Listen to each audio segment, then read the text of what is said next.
오늘 찬양대원들이 피아노 연주와 오케스트라의 연주와 함께 아주 아름다운 조화를 이루어서 하나님께 큰 영광을 돌렸습니다. 제가 그런데 질문을 하나 하겠습니다. 방금 연주한 피아노, 이 피아노의 건반이 몇 개나 되는 줄 아십니까? 예, 어떻게 아셨습니까? 어떤 분은 아이고 목사님 해마다 변하는데 나이도 잘 모르고 사는데 어떻게 그렇게 어려운 질문을 하십니까? 하는 분이 있을지 모릅니다만은 여러분들이 상식적으로 하나만 알아두세요. 피아노 건반은 88개입니다. 흰 건반이 52개, 그리고 검은 건반이 36개로 총 88개입니다. 그러면 왜 굳이 피아노 건반이 88개로 확정이 되었습니까? 그것은 또 모르시죠? 제가 알려드리겠습니다. 피아노 건반을 왜 100개로 만들지 혹은 120개로 만들지 이렇게 88개로 만들어서 보급을 하느냐, 그 이유가 있습니다. 인간의 귀로 들을 수 있는 음의 가청 범위는 20Hz에서 2만 Hz라고 하는데 인간의 뇌에서 구별할 수 있는 최고 주파수는 약 4000Hz 정도라고 합니다. 그러니까 피아노의 건반 수를 더 늘려서 그 범위를 확장한다고 하더라도 인간의 귀에는 추가된 음이 음악적으로는 거의 의미가 없습니다. 피아노의 건반 수가 88개로 자리를 잡게 된 이유가 바로 여기에 있는 것입니다. 그런데 우리가 아름다운 피아노 음악을 연주하고 듣기 위해서는 건반의 조화가 있어야 합니다. 아무 건반이나 두들긴다고 해서 음악이 되는 게 아니죠. 예를 들어서 쇼팽의 즉흥 환상곡을 연주하기 위해서는 아주 오랫동안 피아노 연습을 해야 되고 88개의 건반에서 나오는 음이 아름다운 화음을 이루도록 해야 음악이 되는 것입니다. 전혀 연습도 하지 않고 피아노 앞에 앉아서 마음 내키는 대로 건반을 두드리면 그것은 음악이 아니라 사람을 괴롭게 하는 소음밖에 되지 않습니다. 하나의 아름다운 피아노 음악이 탄생하려면 반드시 음과 음의 조화가 이루어져야 하는 것입니다. 그런데 이런 일은 음악 부문에서만 일어나는 것이 아니죠. 미술도 그렇고 운동 경기도 그렇고 무용도 그렇습니다.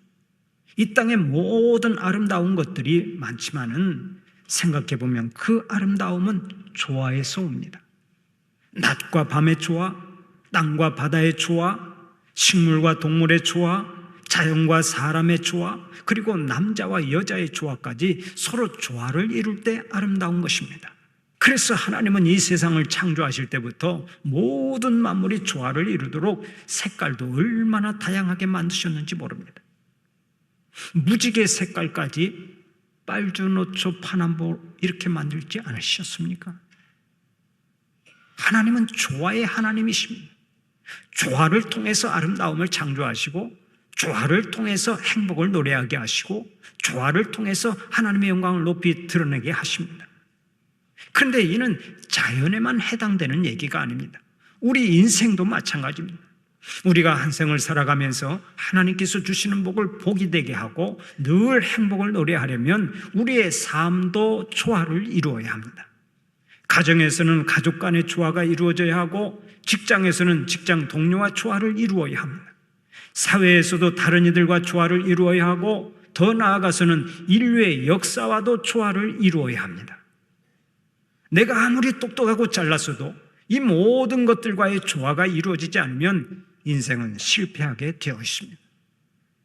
그런데 우리가 살고 있는 사회가 어떻습니까? 조화가 이루어지지 않고 있습니다. 현대 문명이 물질 문명으로서는 크게 발전하고 있지만 정신 문명은 그 어느 때보다 빈약해져 있습니다. 그래서 영국의 역사학자 토인비는 이렇게 지적한 바 있습니다.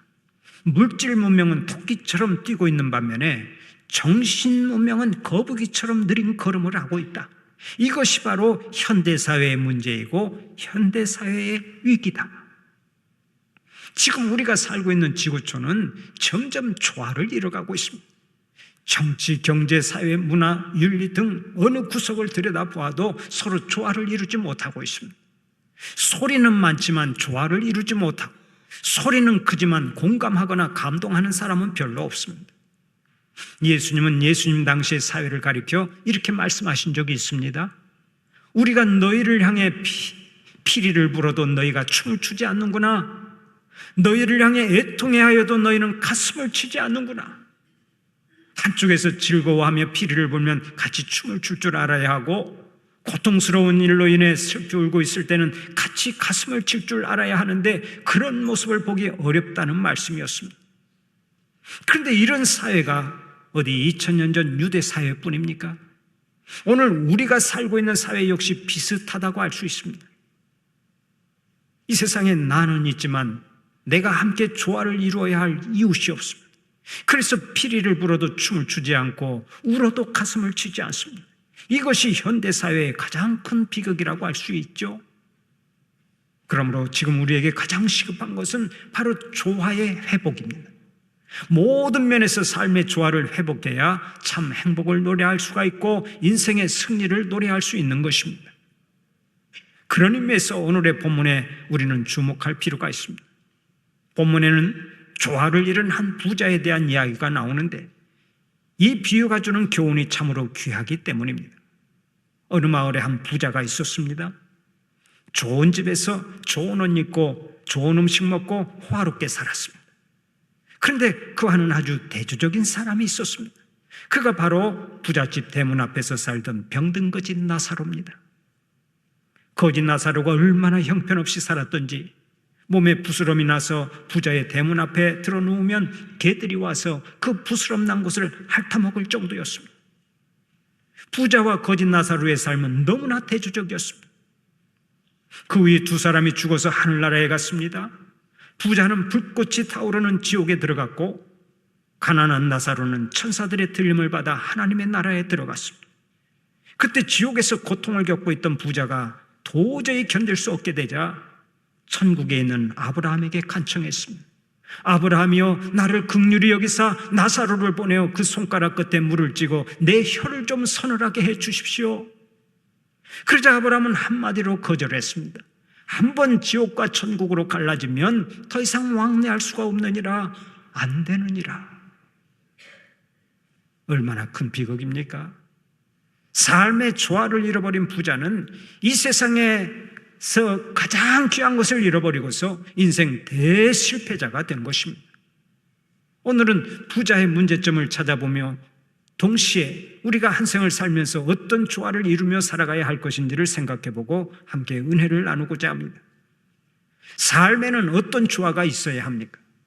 첫째로 영혼과 육체의 조화가 있어야 합니다. 본문의 부자는 육체적으로 아주 풍요롭게 살았습니다. 잘 먹고 잘 입고 편안하게 살았습니다. 마음껏 향락을 즐겼습니다. 그러나 영적으로는 메말라 있었고 한없이 초라한 모습으로 살았습니다. 영적인 생활을 전혀 즐길 줄 몰랐습니다. 한마디로 말하면 영혼과 육체의 조화가 없었습니다. 그러니 그 인생이 얼마나 힘들고 괴로웠겠습니까? 자꾸 비틀거리고 방황할 수밖에 없었을 것입니다. 제가 어린 시절만 해도 동네에 물지개가 많았습니다. 집집마다. 동네 공동우물에서 물을 길어다 먹어야 했기 때문에 집집마다 물지개를 구비해 놓고 수시로 그것을 사용했습니다. 그런데 물지개를 칠 때는 몇 가지 유의사항을 지켜야 했습니다. 첫째, 물지개는 무엇보다도 중심을 잘 잡아야 합니다. 중심을 잡지 못하면 한쪽으로 기울어져서 제대로 걷지를 못합니다. 또 중심이 흔들리면 좌우 물통이 요동을 치고 결국은 물을 다 쏟고 맙니다. 그래서 중심을 잘 잡아야 합니다.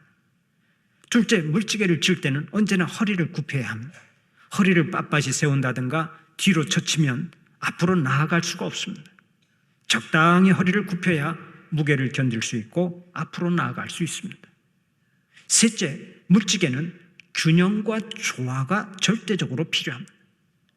그래서 좌우 물통에는 언제나 물이 비슷하게 차 있어야 합니다. 어느 한쪽에 물을 많이 담게 되면 그쪽으로 기울어져서 힘은 힘대로 들고 넘어지기가 쉽습니다. 물지개를 질 때는 반드시 좌우 물통이 조화를 이루어야 합니다. 그런데 바로 이 물지개의 물통처럼 우리의 영혼과 육체도 조화를 이루어야 합니다. 어느 한쪽에만 치우치면 절대로 온전한 삶을 살아갈 수 없는 것입니다. 하나님께서 태초에 인간을 창조하실 때 먼저 인간의 육체를 흙으로 지으셨습니다. 그 인간의 육체 속에 생기를 불어넣으셨습니다. 인간만큼은 영적인 존재로 지으신 것입니다.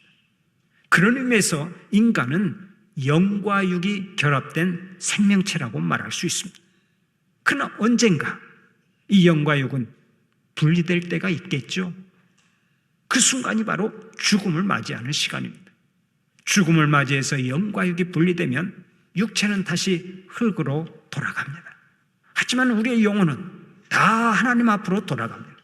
하나님 앞에서 심판을 받고 영원히 고통을 받거나 영원히 행복을 노래하게 됩니다. 그렇다면 인간의 본체는 썩어질 육신에 있는 것이 아니라 하나님 앞에 가서 영원히 살게 되는 영혼에 있는 것입니다. 그런데 본문에 나오는 부자는 어떻게 살았습니까? 육체의 풍요는 가지고 있었는지 모르지만 영적인 풍요가 없었습니다. 육체의 만족은 가지고 있었는지 모르나 영적인 만족은 전혀 갖지 못하고 살았습니다. 바로 이것이 비극이었던 것입니다. 하나님께서는 오늘도 성경을 통해서 우리에게 말씀하십니다. 사랑하는 자여, 내 영혼이 잘됨같이 내가 범사에 잘되고 강건하기를 내가 간구하노라. 하나님은 지금도 어느 한쪽만 잘되기를 바라시지 않습니다. 영과 육이 다 잘되기를 원하십니다. 그러면 어떻게 살아갈 때 영과 육이 다 잘될 수 있습니까? 먼저 인생의 주인이 하나님이심을 분명하게 고백해야 합니다. 내 인생의 주인은 내가 아닙니다. 나를 이 세상에 보내시고 지금까지 걸음걸음 인도하신 하나님이 내 인생의 주인이십니다. 그러므로 우리는 하나님의 품 안에서만 참 안식을 누릴 수가 있습니다. 하나님의 품 안에서만 참 평강을 누릴 수가 있고, 하나님의 품 안에서만 능력 있게 살아갈 수가 있고, 하나님의 품 안에서만 하늘의 영원한 세계를 볼 수 있는 것입니다. 그렇기 때문에 영과 육이 다 잘 되려면 먼저 하나님을 인생의 주인으로 모시고 살아야 하는 줄 믿으시기 바랍니다. 다음으로 생활 믿음이 있어야 합니다. 생활 자체가 예배가 되어야 영과 육이 조화를 이루는 것입니다. 사도 바울은 로마서 12장 1절을 통해 이렇게 말씀합니다. 그러므로 형제들아, 내가 하나님의 모든 자비하심으로 너희를 권하노니 너희 몸을 하나님이 기뻐하시는 거룩한 산 제물로 드리라. 이는 너희가 드릴 영적 예배니라. 여기서 산 제물이라고 하는 말은 우리가 생활로 드리는 예배를 뜻합니다. 나의 생각으로 하나님을 예배하고, 나의 말로 하나님을 예배하고, 나의 행동 하나하나로 하나님을 예배하는 것이 곧 생활 예배입니다. 이렇게 생활로 드리는 예배가 있을 때 영과 육이 조화를 이루고 하나님의 은혜를 넘치도록 받는 것입니다. 사랑하는 우리 성도들은 삶 자체가 예배가 되고, 그로 인해 영과 육이 아름다운 조화를 이루어서 범사에 하나님의 은혜가 차고 넘쳐나시기를 축원합니다. 두 번째로, 나와 너의 조화가 있어야 합니다. 부자는 자기만 생각하고 자기 배만 채우는 데 급급했습니다. 자기 대문 앞에 쓰러져 있는 거지 나사로는 안중에도 없었습니다. 그 거지가 병으로 신음을 하든 말든, 굶어서 쓰러져 있든 말든 아무런 관심이 없었습니다. 사실 본문에 나오는 거지 나사로는 거지 중에서도 상거지라고 할 수 있습니다. 왜 그런 줄 아세요? 일반적으로 거지는 동냥하러 다닐 때 한 집만 계속해서 찾아가지 않습니다. 한 집만 계속해서 찾아가면 야, 맨날 왜 찾아오느냐 하고 욕을 하면서 문전박대를 당하기 쉽기 때문에 한 집만 계속해서 찾아가지 않습니다. 그래서 거지는 이 마을 저 마을 돌아다니면서 시차를 두고 어쩌다 한 번씩 집들을 찾아가 구걸을 하곤 하지 않았습니까? 그런데 오늘의 본문에 나오는 거지 나사로는 부잣집 대문 앞에서 붙박이가 되어서 거기서만 얻어먹으며 살았습니다. 왜 그랬겠습니까? 그 거지는 돌아다닐 수도 없을 만큼 몸이 좋지 않았기 때문입니다.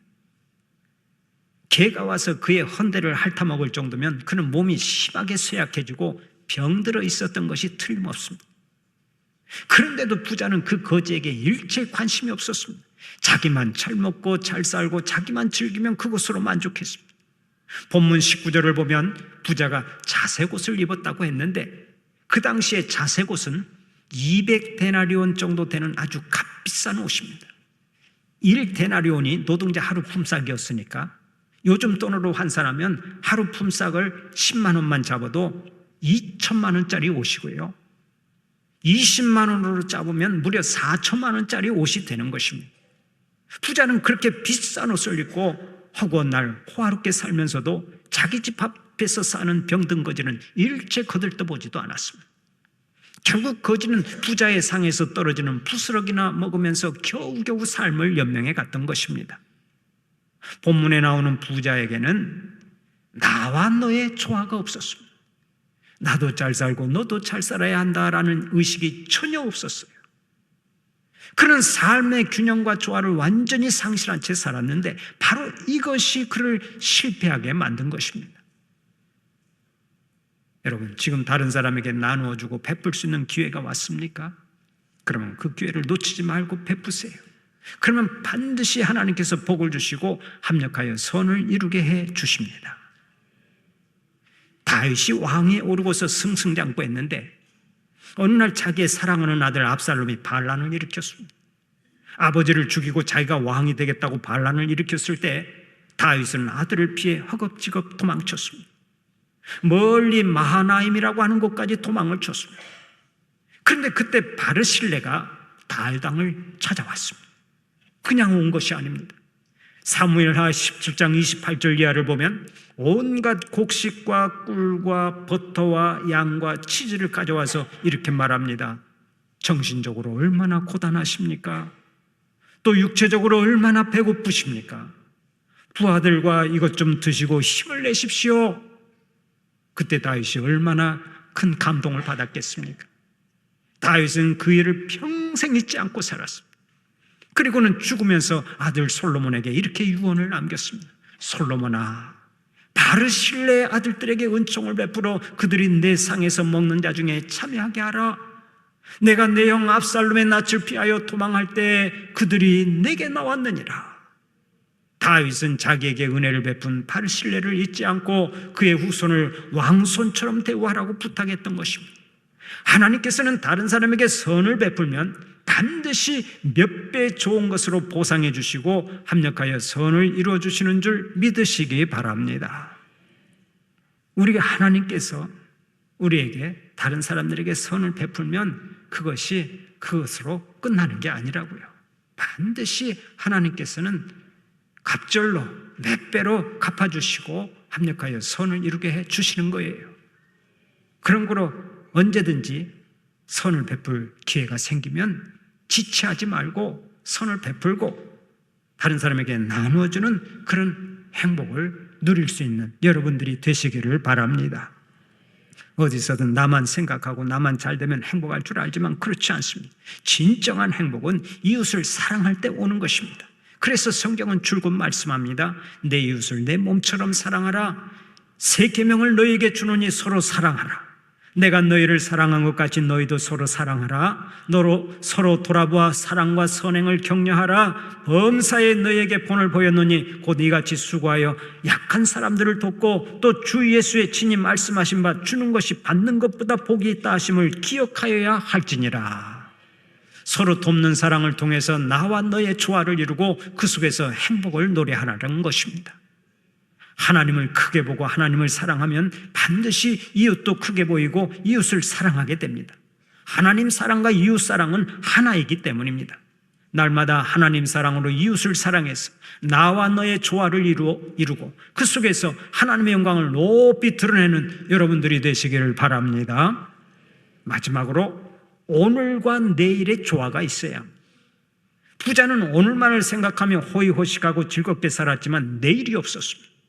그 결과 지옥에 들어가고 말았습니다. 부자에게는 오늘과 내일의 조화가 없었던 것입니다. 우리가 한 생을 살되 영원한 승리자가 되려면 오늘과 내일의 조화가 있어야 합니다. 오늘과 내일의 조화는 두 가지로 나누어 생각할 수 있습니다.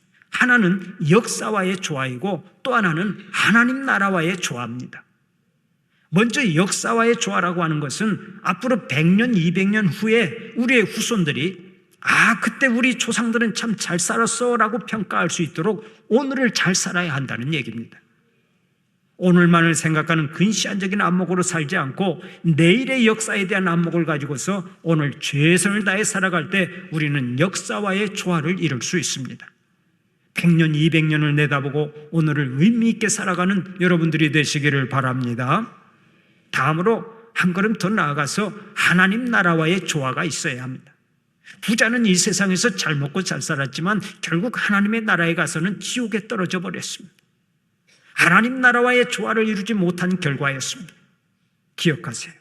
하나님 나라와의 조화를 이루지 못하면 우리는 마지막에 대실패로 끝나고 영원한 멸망으로 들어가는 거예요. 여러분 한번 잘 생각해 보십시오. 우리가 이 세상에서 사는 세월은 기껏해야 100년 아닙니까? 그러나 하나님 나라의 생활은 영원입니다. 여러분, 영원과 100년이 얼마나 많은 차이가 납니까? 수치로 나타낼 수가 없습니다. 그렇다면 어디에 더 큰 비중을 두어야 하겠습니까? 두말할 것도 없이 영원한 하나님의 나라입니다. 그런데 영원한 하나님의 나라에 거하는 복은 오늘의 짧은 생으로 결정합니다. 나그네 인생을 살면서 예수를 구주로 믿고 오늘을 의미 있게 사는 자는 하나님의 나라에서 영원히 살게 되고, 예수를 떠나 자기 마음대로 사는 자는 영원히 지옥에서 사는 것입니다. 그렇다면 오늘을 잘 사는 것이 얼마나 중요한지 모릅니다. 우리가 아는 대로 헌법재판소에서 윤석열 전 대통령의 파면을 선고했습니다. 이제 윤석열 씨는 대한민국의 대통령이 아닙니다. 그러면 왜 윤석열 씨가 파면을 당했습니까? 헌법재판소는 탄핵의 이유로 5가지의 헌법 위반 행위를 지적했는데 그것이 다음과 같습니다. 첫째, 무리한 계엄령 선포. 둘째, 국회에 대한 군경 투입. 셋째, 포고령 발령의 위헌성. 넷째, 중앙선관위에 대한 불법 압수수색. 다섯째, 법조인에 대한 위치 확인 시도. 이상의 5가지 행위가 헌법을 위반한 사항이라는 것입니다. 국회의 권한 행사로 인해 국정이 마비되었다 할지라도 그것을 정치적, 사법적 수단을 통해 해결해야지, 계엄령을 선포하고 병력을 동원해서 해결하려고 하는 것은 국민이 부여한 헌법을 명백하게 위반한 행위라는 얘기입니다. 헌법재판소는 윤석열 대통령 파면 선고문을 통해서 결론적으로 이렇게 말하고 있습니다. 윤석열 씨는 국회와 조화를 이루지 못하고 대한민국 국민과 조화를 이루지 못하고 민주주의와 조화를 이루지 못했다. 어디서든 조화가 이루어지지 않으면 그곳은 반드시 불행이 싹틉니다. 아름다움이 사라집니다. 실패하게 되어 있습니다. 멸망하게 되어 있습니다. 어디서든 조화가 있어야 아름다운 열매를 맺고, 조화가 있어야 행복을 노래할 수가 있고, 조화가 있어야 승리할 수 있는 것입니다. 사랑하는 우리 성도들은 언제나 영과 육의 조화, 나와 너의 조화, 오늘과 내일의 조화가 있어서 한 생을 성공작으로 만들 뿐만 아니라 하나님 앞에 설 때 큰 상 받는 자들이 되시기를 간절히 축원합니다.